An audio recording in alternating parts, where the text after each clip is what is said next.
Saudara yang dikasihi Tuhan Yesus, malam ini kita telah memasuki pasion yang kedua untuk menghayati masa-masa penderitaan Tuhan Yesus. Ia telah menderita karena dosa-dosa kita. Persiapkanlah hatimu dan sujudlah menyembah Tuhan dengan segala kerendahan hati. Marilah kita memuji Tuhan.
Di dalam nama Allah Bapa dan nama anaknya Tuhan Yesus Kristus dan nama Roh Kudus yang menciptakan langit dan bumi.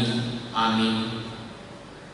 Berdoalah dan berjaga-jagalah supaya kamu jangan jatuh ke dalam pencobaan.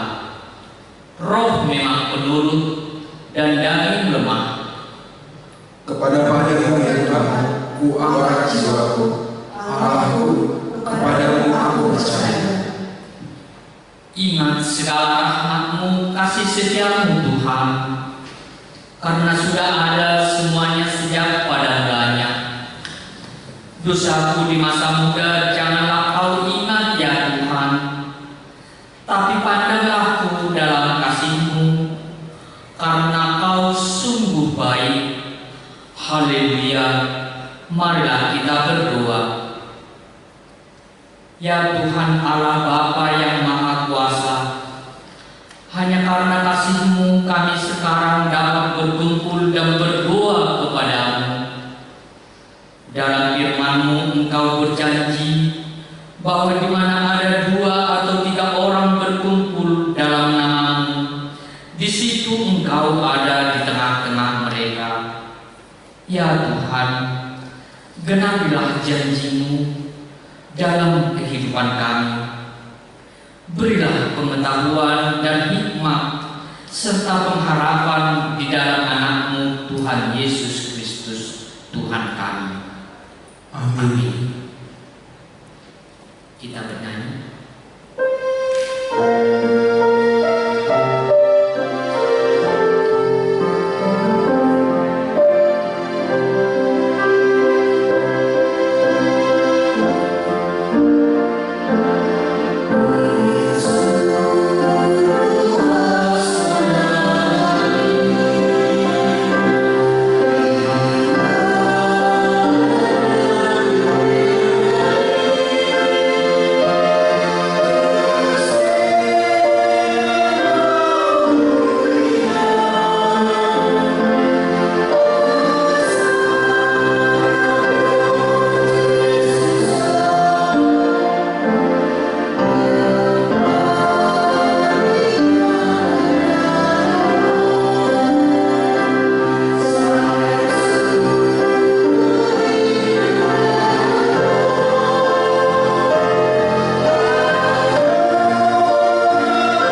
Yesus mengatakan bahwa tanda-tanda akhir zaman sudah tiba.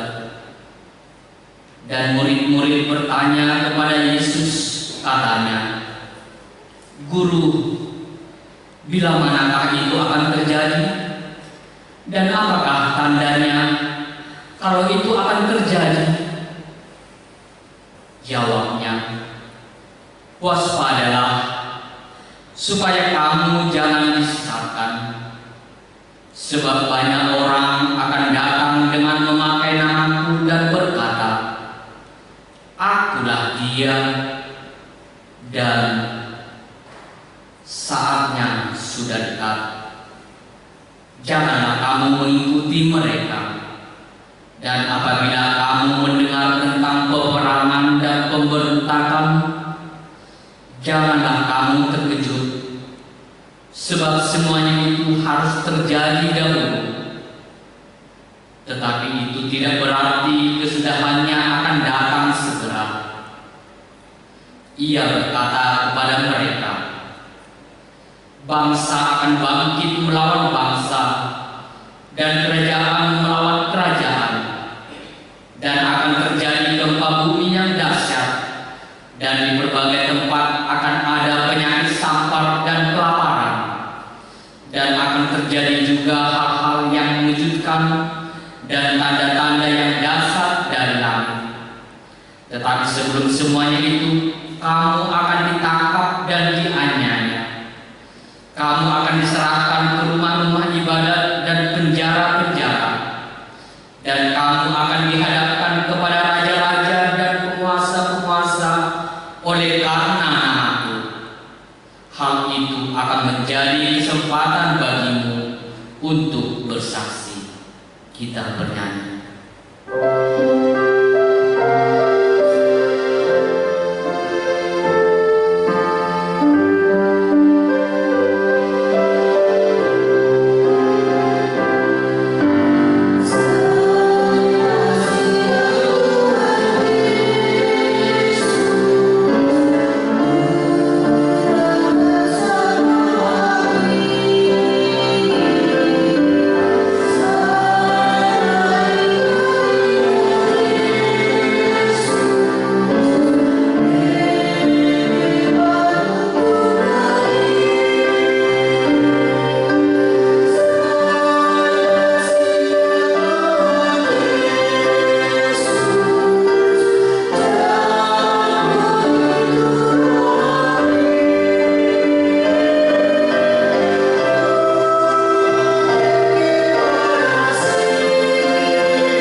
Selanjutnya, Yesus berkata kepada murid-muridnya, "Dan kamu akan dibenci semua orang oleh karena namaku, tetapi tidak sehelai pun dari rambut kepalamu akan hilang.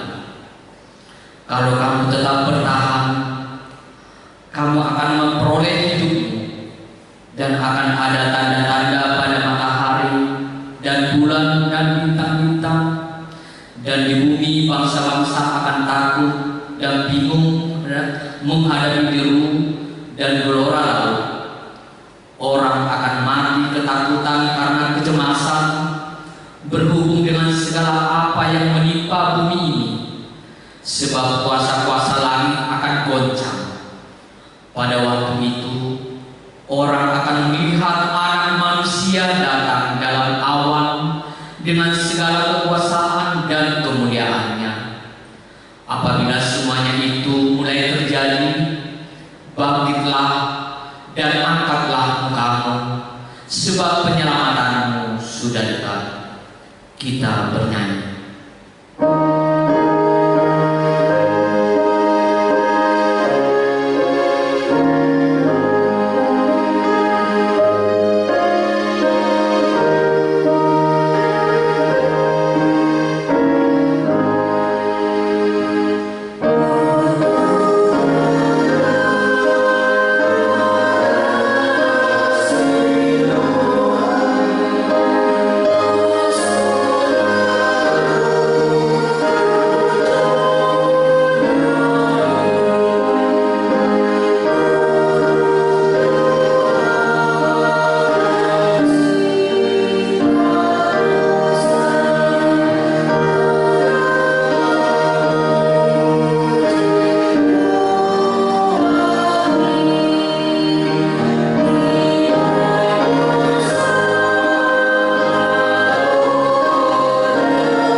Lalu Yesus mengatakan perumpamaan ini kepada mereka. Perhatikanlah pohon ara atau pohon apa saja. Apabila kamu melihat pohon-pohon itu sudah bertunas, kamu tahu dengan sendirinya bahwa musim panas sudah dekat. Demikian juga, jika kamu melihat hal-hal itu terjadi, ketahuilah bahwa kerajaan Allah sudah dekat. Aku berkata kepadamu, sesungguhnya angkatan ini tidak akan berlalu sebelum semuanya terjadi. Langit dan bumi akan berlalu, tetapi perkataanku tidak akan berlalu. Jagalah dirimu, supaya hatimu jangan syarat oleh pesta pora dan kemabukan, serta kepentingan-kepentingan duniawi, dan supaya hari Tuhan jangan dengan tiba-tiba jatuh ke atas dirimu seperti suatu jerat, sebab ia akan menimpa semua penduduk bumi ini. Berjaga-jagalah senantiasa sambil berdoa, supaya kamu beroleh kekuatan untuk luput dari semua yang akan terjadi itu, dan supaya kamu tahan berdiri di hadapan Anak Manusia. Kita bernyanyi.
berbicara pula dalam perumpamaan kepada mereka. Hal kerajaan surga seumpama seorang raja yang mengadakan perjamuan kawin untuk anaknya. Ia menyuruh hamba-hambanya memanggil orang-orang yang telah diundang ke perjamuan kawin itu. Tetapi orang-orang itu tidak mau datang. Ia menyuruh pula hamba-hamba lain. Pesannya, katakanlah kepada orang-orang yang diundang itu, sesungguhnya hidangan telah kusediakan, lembu-lembu jantan dan ternak piaraanku telah disembelih, semuanya telah tersedia. Datanglah ke perjamuan kawin ini. Tetapi orang-orang yang diundang itu tidak mengindahkannya. Ada yang pergi ke ladangnya, ada yang pergi mengurus usahanya, dan yang lain menangkap hamba-hambanya itu, menyiksanya dan membunuhnya. Maka murkalah raja itu, lalu menyuruh pasukannya ke sana untuk membinasakan pembunuh-pembunuh itu dan membakar kota mereka. Sebab itu ia berkata kepada hamba-hambanya, perjamuan kawin telah tersedia, tetapi orang-orang yang diundang tadi tidak layak untuk itu. Sebab itu pergilah ke persimpangan jalan dan undanglah setiap orang yang kamu jumpai di sana ke perjamuan kawin itu. Maka pergilah hamba-hamba itu, dan mereka mengumpulkan semua orang yang dijumpainya di jalan-jalan, orang-orang jahat dan orang-orang baik, sehingga penuhlah ruangan perjamuan kawin itu dengan tamu. Ketika raja itu masuk untuk bertemu dengan tamu-tamu itu, ia melihat seorang yang tidak berpakaian pesta. Ia berkata kepadanya, "Hai saudara, bagaimana engkau masuk kemari dengan tidak mengenakan pakaian pesta?" Tetapi orang itu diam saja. Lalu kata raja itu kepada hamba-hambanya, "Ikatlah kaki dan tangannya, dan campakkanlah orang itu ke dalam kegelapan yang paling gelap. Di sana akan terdapat ratap dan kertak gigi, sebab banyak yang dipanggil, tetapi sedikit yang dipilih." Kita bernyanyi.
Kemudian pergilah orang-orang Farisi.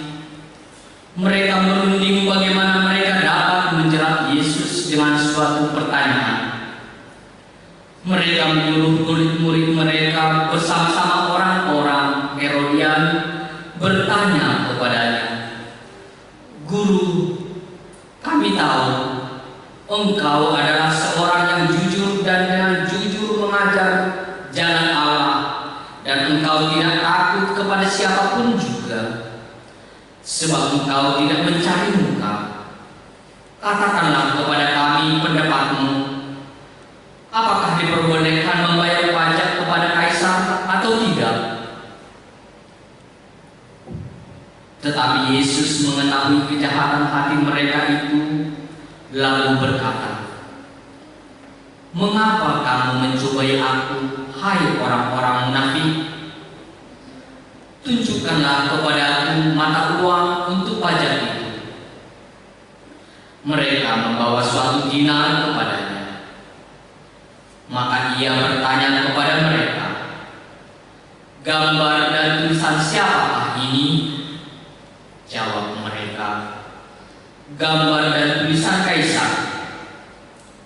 Lalu kata Yesus kepada mereka, "Berikanlah kepada kaisar apa yang wajib kamu berikan kepada kaisar, dan kepada Allah apa yang wajib kamu berikan kepada Allah."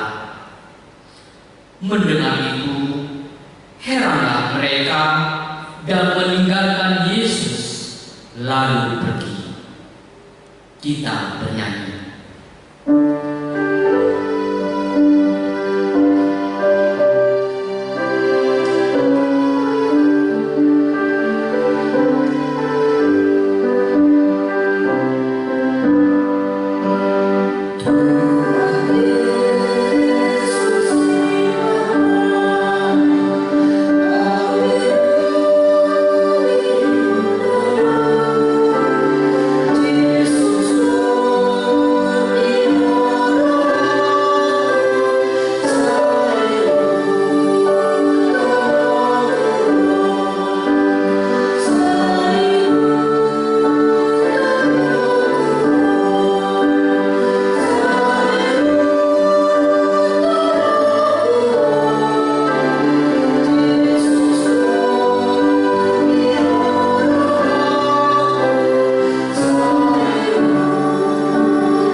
Celakalah kamu, hai ahli-ahli Taurat dan orang-orang Farisi, hai kamu orang-orang munafik, sebab persepuluhan dari serasi ada manis dan jintan kamu bayar, tetapi yang terpenting dalam hukum Taurat kamu abaikan, yaitu keadilan dan belas kasihan dan kesetiaan. Yang satu harus dilakukan dan yang lain jangan diabaikan. Hai kamu pemimpin-pemimpin buta, nyamuk kamu tapiskan dari dalam minumanmu, tetapi unta yang di dalamnya kamu telan. Celakalah kamu, hai ahli-ahli Taurat dan orang-orang Farisi, hai kamu orang-orang munafik, sebab cawan dan pinggan kamu bersihkan sebelah luarnya, tetapi sebelah dalamnya penuh rampasan dan kerakusan. Hai orang Farisi yang buta, bersihkanlah dahulu sebelah dalam cawan itu, maka sebelah luarnya juga akan bersih. Celakalah kamu, hai ahli-ahli Taurat dan orang-orang Farisi, hai kamu orang-orang munafik, sebab kamu sama seperti kuburan yang dilabur putih, yang sebelah luarnya memang bersih tampaknya, tetapi yang sebelah dalamnya penuh tulang belulang dan berbagai jenis kotoran. Kita bernyanyi.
dan kepada beberapa orang yang menganggap dirinya benar dan memandang rendah semua orang lain, Yesus mengatakan perumpamaan ini. Ada dua orang pergi ke bait Allah untuk berdoa. Yang seorang adalah Farisi dan yang lain pemungut cukai. Orang Farisi itu berdiri dan berdoa dalam hatinya begini: Ya Allah, aku mengucap syukur kepadamu karena aku tidak sama seperti semua orang lain, bukan perampok, bukan orang lain, bukan pezina, dan bukan juga seperti pemungut cukai ini. Aku berpuasa 2 kali seminggu. Aku memberikan 1/10 dari segala penghasilanku. Tetapi pemungut cukai itu berdiri jauh-jauh, bahkan ia tidak berani menengadah ke langit, melainkan ia memukul diri dan berkata, Ya Tuhan, kasihanilah aku orang berdosa ini. Aku berkata kepadamu, orang ini pulang ke rumahnya sebagai orang yang dibenarkan Allah, dan orang lain itu tidak. Sebab barang siapa meninggikan diri, ia akan direndahkan, dan barang siapa merendahkan diri, ia akan ditinggikan. Kita bernyanyi.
Setelah Yesus selesai dengan segala pengajarannya, ia berkata kepada murid-muridnya, Hari Raya Paskah dan Hari Raya Roti Tidak Beragi akan mulai 2 hari lagi. Imam-imam kepala dan ahli-ahli Taurat mencari jalan untuk menangkap dan membunuh Yesus dengan tipu muslihat. Sebab mereka berkata, jangan pada waktu perayaan, supaya jangan timbul keributan di antara rakyat. Ketika Yesus berada di Betania, di rumah Simon si Kusta, dan sedang duduk makan, datanglah seorang perempuan membawa suatu buli-buli kualam berisi minyak narwastu murni yang mahal harganya. Setelah dipecahkannya leher buli-buli itu, dicurahkannya minyak itu ke atas kepala Yesus. Ada orang yang menjadi gusar dan berkata seorang kepada yang lain, untuk apa pemborosan minyak narwastu ini? Sebab minyak ini dapat dijual 300 dinar lebih, dan uangnya dapat diberikan kepada orang-orang miskin. Lalu mereka memarahi perempuan itu. Tetapi Yesus berkata, "Biarkanlah dia. Mengapa kamu menyusahkan dia? Ia telah melakukan suatu perbuatan yang baik padamu. Karena orang-orang miskin selalu ada padamu, dan kamu dapat menolong mereka bila mana kamu menghendakinya. Tetapi aku tidak akan selalu bersama-sama kamu." Ia telah melakukan apa yang dapat dilakukannya. Tubuhku telah diminyakinya sebagai persiapan untuk penguburanku. Aku berkata kepadamu, sesungguhnya di mana saja Injil diberitakan di seluruh dunia, apa yang dilakukannya ini akan disebut juga untuk mengingat dia. Kita bernyanyi.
Damai sejahtera dari Allah Bapa yang melampaui segala akal manusia, itulah yang memelihara hati dan pikiranmu di dalam Kristus Yesus Tuhan kita.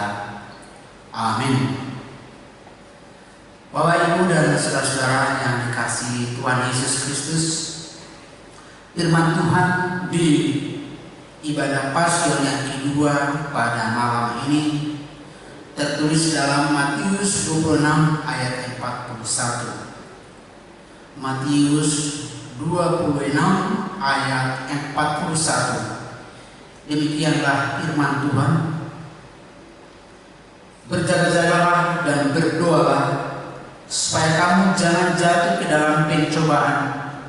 Roh memang penurut, tetapi daging lemah. Sekali lagi saya baca, berjaga-jagalah dan berdoalah supaya kamu jangan jatuh ke dalam pencobaan. Roh memang penurut, tetapi daging lemah. Demikian firman Tuhan yang saya kasihi Bapak, Ibu, dan saudara-saudara sekalian.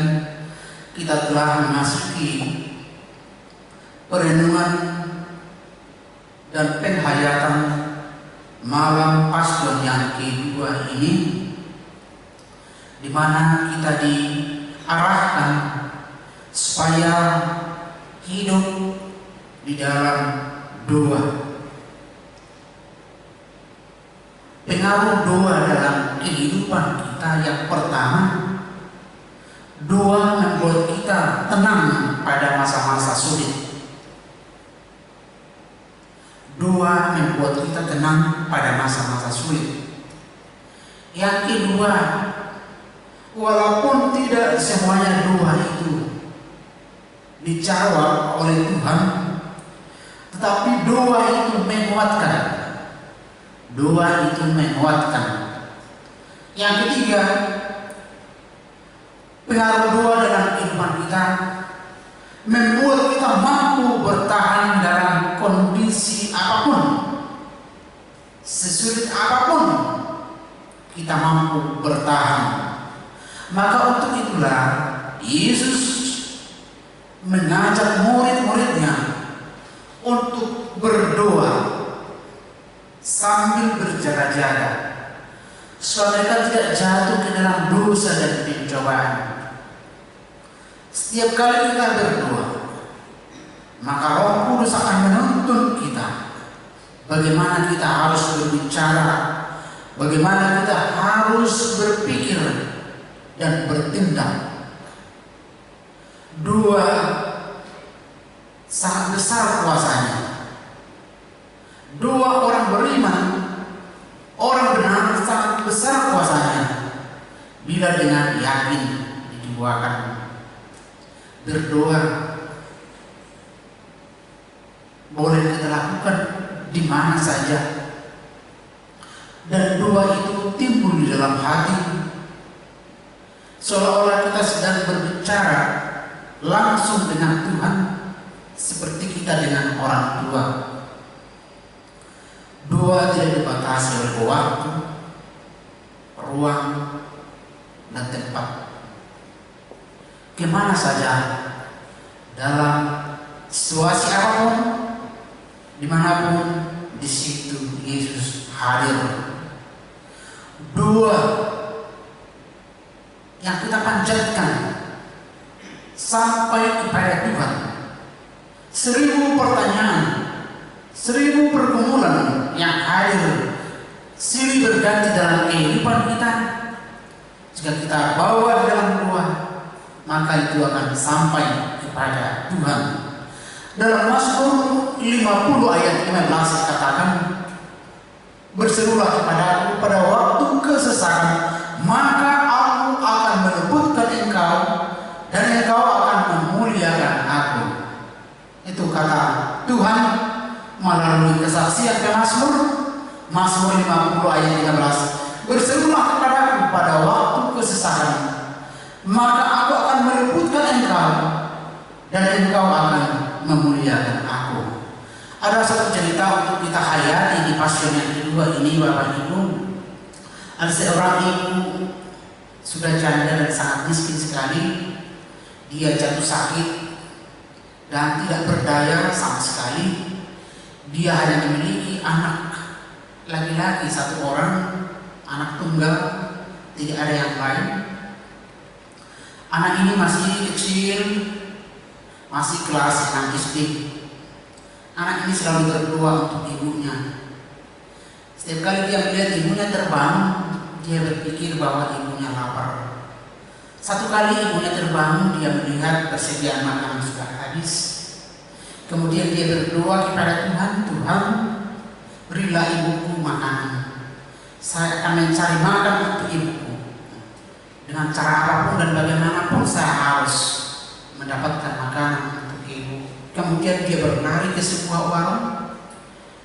Dia tidak memiliki uang sama sekali, Bapak Ibu, dan dengan nekat dia mengambil satu roti dari warung itu. Dan ibu pemilik warung itu marah-marah dan berteriak-teriak, mengejar anak itu dan menangkap anak itu, kemudian memukul anak itu. Tetapi suami dari ibu itu, pemilik warung itu, berkata, jangan kamu marahi anak ini, biarkanlah dia membawa roti itu. Anak itu berlari sekencang-kencangnya, tapi ibu pemilik warung itu, karena kebetulan masih muda, dia mengikuti anak itu dan dia melihat anak itu berhenti di satu rumah dan dia mengintip dari pintu rumahnya bahwa ternyata roti yang diambil tadi akan diberikan oleh anak itu kepada ibunya. Dan saat itu ibu pemilik warung itu sangat terharu dan menangis pengorbanan seorang anak kecil kepada ibunya. Dan beberapa puluh tahun kemudian, Bapak Ibu, pemilik warung itu sudah tua, suaminya pun sudah tua dan jatuh sakit. Dan itulah Tuhan bekerja luar biasa. Anak itu menjadi sukses, bahkan menjadi seorang dokter spesialis penyakit dalam di sebuah rumah sakit. Dan saat itu sudah dia menangani ayah itu, bapak itu, pemilik warung tadi yang sudah tua itu menjadi sakit. Dan dia teringat pada masa kecil ketika dia harus dilepaskan, diampuni, dimaafkan, mengambil roti dari warungnya. Dan diam-diam dia mengurus ayah, bapak yang sakit itu, dan diam-diam dia membayarkan semua kebutuhan biaya pengobatan sampai bapak itu sembuh. Dan ketika ibu itu, istrinya, melihat bahwa semuanya sudah terbayar lunas, dia sangat kaget sekali. Dan dia sangat penasaran dan bertanya kepada kasir, siapa tadi yang membayar? Kemudian kasir itu menunjukkan kepada seorang pemuda yang tampan, pemuda yang baik hati, dan pemuda itu bercerita dan memohon maaf bahwa saya lah yang dahulu ketika saya datang mencuri roti ke warung ibu, warung bapak. Dan mereka berpelukan dan menangis. Demikianlah Tuhan bekerja dan menjawab doa. Doa itu luar biasa, Bapak Ibu. Dan Tuhan bisa mengubah segala sesuatu. Tuhan bisa mengubah. Bagi kita tidak mungkin, tapi bagi Allah mungkin. Seringkali kita mengatakan tidak mungkin, tidak mungkin. Tapi Allah mengatakan mungkin. Jadi Bapak Ibu yang saya kasihi, anak itu tidak mungkin menjadi orang besar, menjadi sukses, bahkan menjadi seorang dokter spesialis tidak mungkin menurut ukuran dunia. Tetapi bagaimana Tuhan bekerja sepanjang hidupnya melalui orang-orang yang mengasihi dia. Dan bagaimana tadi bapak pemilik warung itu bisa sembuh dan lunas utangnya di rumah sakit, dibayar oleh anak itu tadi. Itu semua pekerjaan Tuhan karena kuasa doa. Tak terbayangkan bahwa kita bisa melakukan segala sesuatu dan bisa berbuat segala sesuatu, berpikir tentang segala sesuatu. Itu semua karena berkat Tuhan. Dalam kondisi sekarang ini pun, pada masa-masa sulit ini, kita harus tetap dengan semangat berdoa. Jangan berhenti berdoa. Karena masalah adalah akar dari pertumbuhan rohani. Banyak sekali orang yang mencari Tuhan pada saat sekarang ini. Banyak sekali orang yang berseru kepada Tuhan pada kondisi sulit akhir-akhir ini. Maka saya katakan tadi, masalah adalah akar dari pertumbuhan rohani untuk membawa kita kembali kepada Tuhan. Jadi melalui masa-masa sulit ini, Bapak Ibu dan saudara-saudara sekalian, Allah mau mengajarkan kita melalui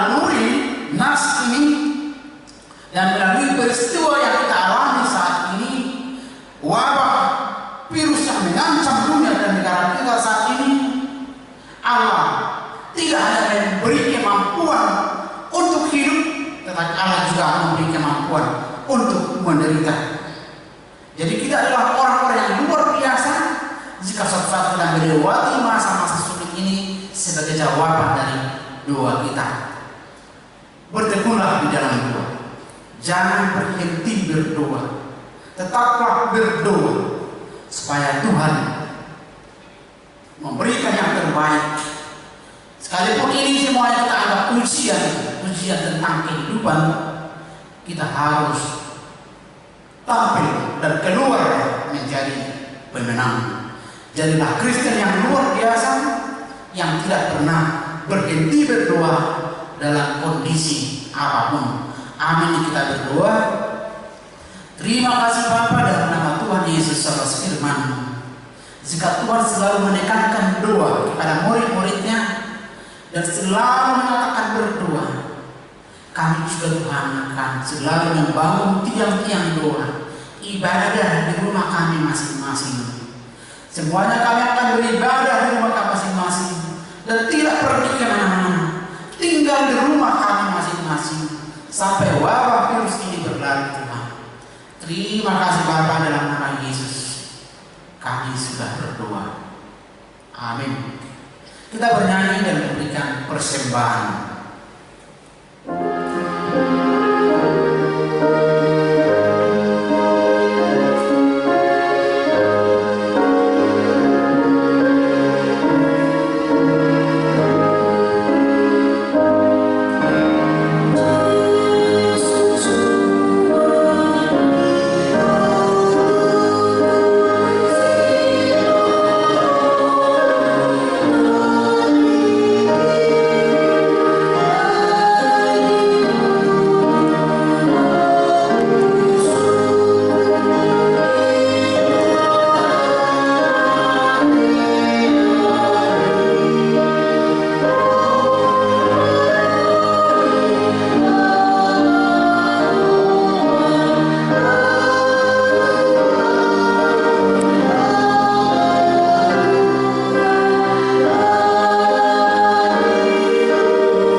Persembahan kita kepada Tuhan.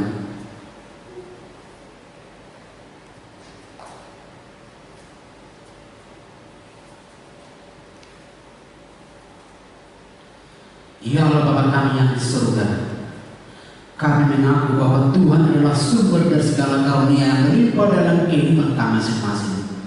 Sebahagian daripada karunia itu kami serahkan kembali sebagai persembahan kepada Tuhan. Terimalah dan berkatilah persembahan umat ini, agar dapat kami pergunakan untuk pekerjaan dan pelayanan kerajaan Tuhan di dunia ini. Bukalah hati kami untuk mengenal betapa banyak berkat dan karunia kami peroleh dari Tuhan, supaya kami senantiasa bersyukur kepadamu. Dalam nama Yesus Kristus Tuhan kami. Amin. Kita sama-sama mengucapkan doa Bapa kami. Bapa kami yang di surga, dikuduskanlah namamu. Datanglah kerajaan, jadilah kehendakmu di bumi seperti di surga. Berikanlah kami pada hari ini makanan kami secukupnya, dan ampunilah kami kesalahan kami, seperti kami juga telah mengampuni orang yang bersalah kepada kami, dan janganlah membawa lepaskanlah kami daripada jahat, karena Engkau yang punya kerajaan dan kuasa dan kemuliaan sampai selama-lamanya. Amin. Anugerah Tuhan kita Yesus Kristus dan kasih setia dari Allah Bapa dan persekutuan dengan Roh Kudus kiranya memberkati, menyertai Bapak, Ibu, dan saudara-saudaraku sekalian. Amin.